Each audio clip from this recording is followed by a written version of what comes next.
Esther Part 1. The King's Banquets. Now in the days of Ahasuerus who reigned from India to Ethiopia over 127 provinces, in the third year of his reign he gave a feast for all his officials and servants, the army of Persia and Media, and the nobles and governors of the provinces were before him. While he showed the riches of his royal glory, and drinking was according to this etiquette, there is no compulsion to do as each man desired. Queen Vatashi also gave a feast for the women. Queen Vashti's refusal, but Vashti refused to come to at the king's command, delivered by the eunuchs. At this, the king became enraged, and his anger burned within him. So when the decree made by the king is proclaimed, all women will give honor to their husbands, high and low alike, he sent letters. Esther, chosen queen, and let the king appoint officers to gather all the beautiful young virgins, and let the young women who please the king be queen instead of Vatashi. This pleased the king, and he did so.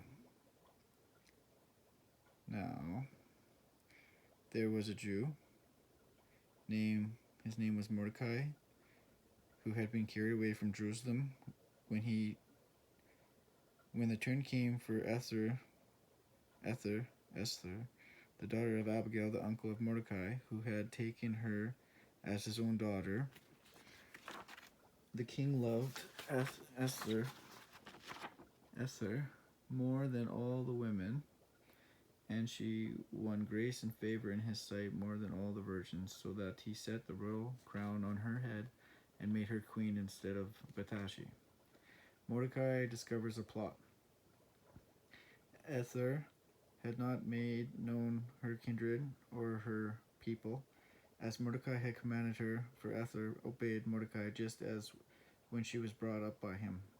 Two of the king eunuchs sought to lay hands on the king Ahasuerus, and this came to the knowledge of Mordecai. When the affair was investigated and found to be so, the men both hanged on the gallows. Haman plots against the Jews. After these things, King Ahasuerus promoted Haman the Agagite. But Mordecai did not bow down or pay homage, for he had told them that he was a Jew. When Haman saw that Mordecai did not bow down or pay homage to him, Haman was filled with fury. Haman sought to destroy all the Jews throughout the whole kingdom of Ahasuerus.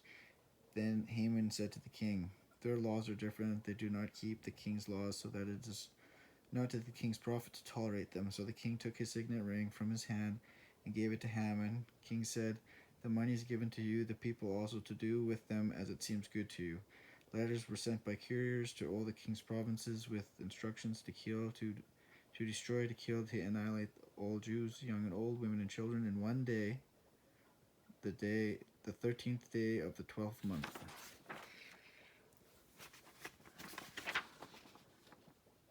Esther agrees to help the Jews. Mordecai also gave him a copy of the written decree issued in Susa for their destruction, that he might show it to Esther and explain it to her, and command her to go to the king to beg his favor and plead with him on behalf of her people. Esther prepares a banquet.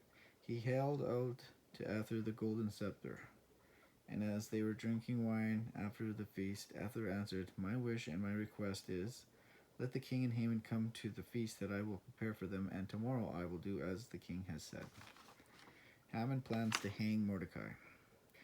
He sent and brought his friends and his wife Zeresh, and Haman recounted to them the splendor of his riches, the number of his sons, all the promotions, and how he had advanced him above the officials. Yet all this was worth nothing to me so long as I see Mordecai at the king's gate. Friends said, let a gallows be made. The idea pleased Haman. The king honors Mordecai. On that night the king could not sleep, and he gave orders to bring the book of memorable deeds, memorable deeds.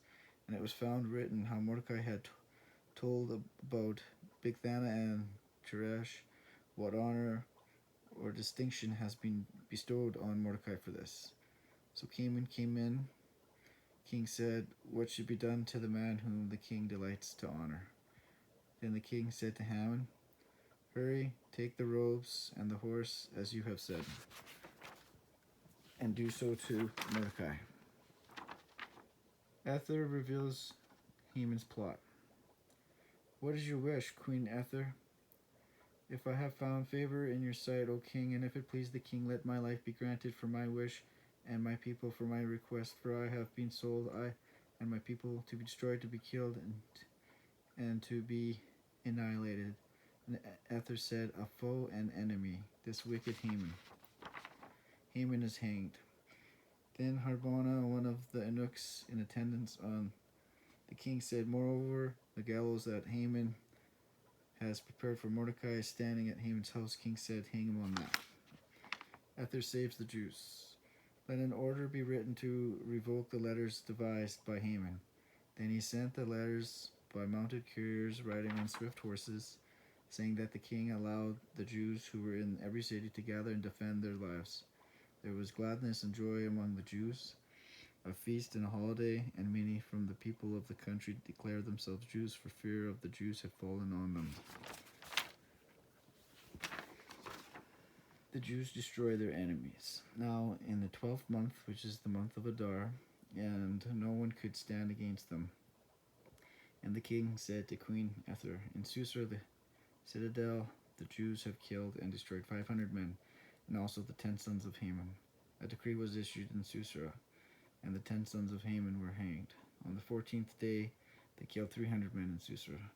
Now the rest of the Jews got relief from their enemies and killed 75,000 of those who hated them, but laid no hands on the plunder. Therefore the Jews hold the 14th day of Adar as a holiday, the feast of Purim inaugurated. For Haman the Agagite had plotted against the Jews to destroy them and had cast pur, that is, cast lots. Therefore they called these days Purim, after the term pur. Then Queen Esther and Mordecai the Jew gave full written authority confirming this second letter about Purim. Letters were sent to all the Jews to the 127 provinces. The greatness of Mordecai. For Mordecai the Jew was second in rank to King Ahasuerus, and he was great among the Jews and popular with the multitude of his brothers, for he sought the welfare of his people and spoke peace to all his peoples.